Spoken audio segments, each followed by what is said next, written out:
steps from the Capitol in Cheyenne with reporters in your hometown. These are the top stories from the Cowboy State Daily News Center. It's time to take a look at what's happening around Wyoming for Tuesday, January 27th. I'm Mac Watson.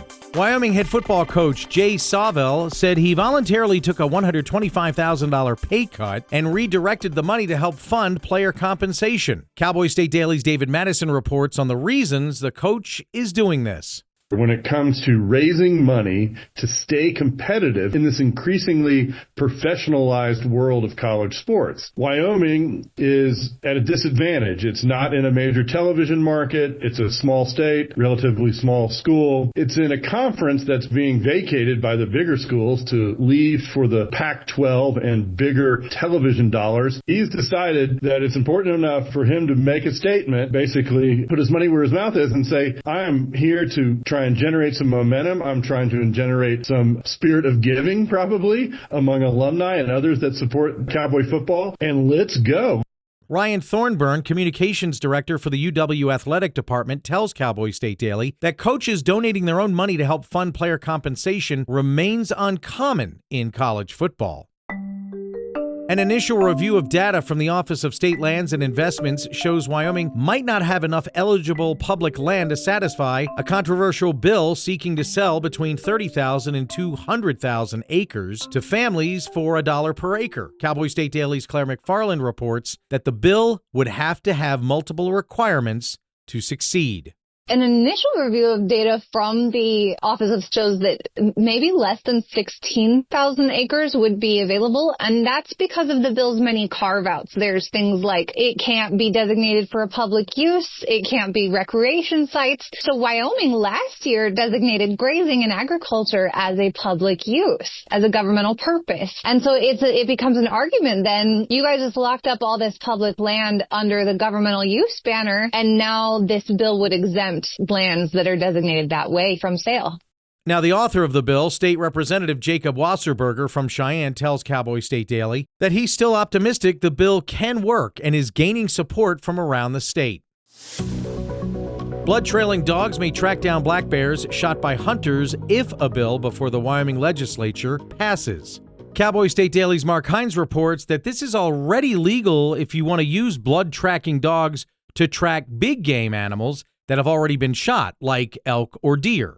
They've drafted a bill, Bill Landon out of Casper and some other legislators, at the behest of a bear hunter, have drafted a revision to the statute that would just add "and black bear" to the language of the statute so people can start using their tracking dogs on black bear again. And Julie McAllister from Rock River, who's a hardcore dedicated black bear hunter, as well as a tracking dog trainer, it really wants to see this pass because then she can go back to using her tracking dog to helping her find bears that she shoots. Senate File 27 is set to go before the 2026 legislature and would clarify the matter of using tracking dogs by adding 3 words, quote, or black bear, unquote, to the existing statute, so says bear hunter Julie McAllister.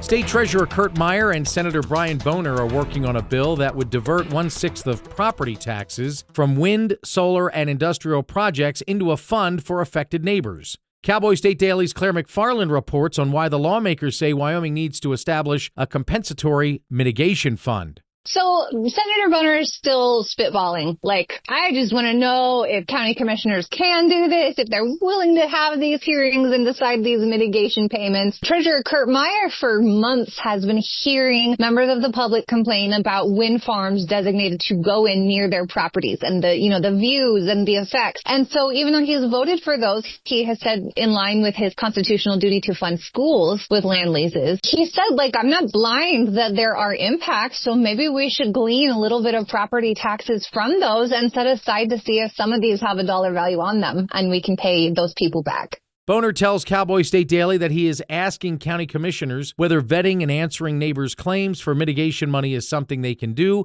and how they do it. I'll be back with more news from Cowboy State Daily right after this. Did you know it's illegal to dig or excavate without knowing what's below? This is Jan Warren, Executive Director for Call of Wyoming. We will be hosting workshops around the state to educate homeowners, realtors, landscapers, underground facility owners, and excavators on the state law, industry best practices when it comes to planting a tree, building a fence, or any other excavation project you have planned. Join us for a free breakfast, get your questions answered, and learn how Call of Wyoming is here to help. Go to onecallofwyoming.com and register today. Cowboy State Daily News continues now. The tour schedule for the western leg of Big Boy's historic Coast to Coast tour has been announced. Cowboy State Daily's Renee Jean reports that the world's largest locomotive, which weighs more than 1 million pounds, will leave Cheyenne on March 29th with its own crew that will take care of its maintenance every night. It's a very expensive thing, actually. They have to have crews of people that follow Big Boy around, and there are nightly mechanical tasks to keeping him operable, making sure everything's going right. It's not like the more modern diesel where you can just fill the tank and check a few things and you're done. It's more like an all-night marathon to keep Big Boy on the rails throughout. You know, the engineers that operate the locomotive don't know all of these areas that they go through. And so, especially when they're doing a new area, they have to have a local pilot join them and help them, navigate. Union Pacific announced Monday that Big Boy will leave the Cheyenne Steam Shop on March 29th, headed for California. Wyoming weather is always unpredictable and never boring. Cowboy State Daily's Andrew Rossi reports that as the weekend's sub-zero temps have left Wyoming, they're being replaced by seriously strong winds.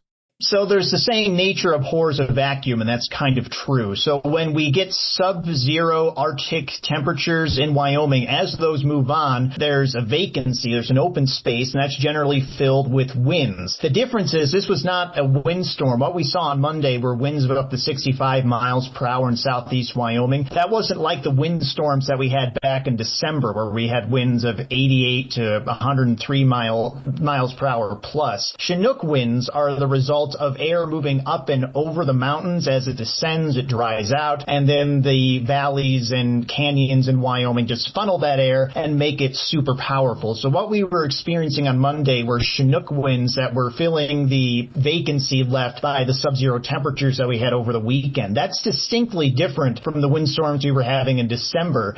Meteorologist Don Day tells Cowboy State Daily that the outlook for the coming weeks is promising, with consistently colder days and a better chance of snow in the areas where it's needed the most.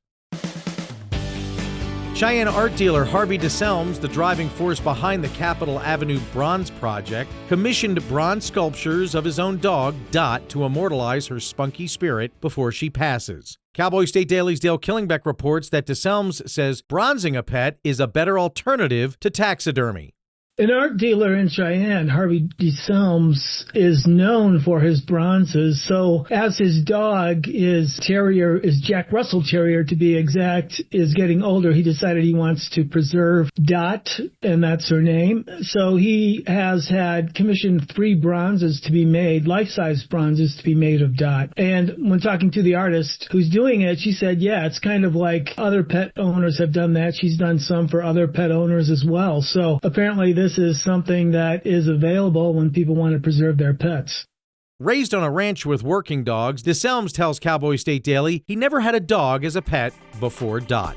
And that's today's news. Get your free digital subscription to Wyoming's only statewide newspaper by hitting that daily newsletter button at cowboystatedaily.com. And you can listen to this newscast every day by clicking subscribe on our YouTube channel or listen to us on your favorite podcast app. Thanks for listening. I'm Mac Watson for Cowboy State Daily.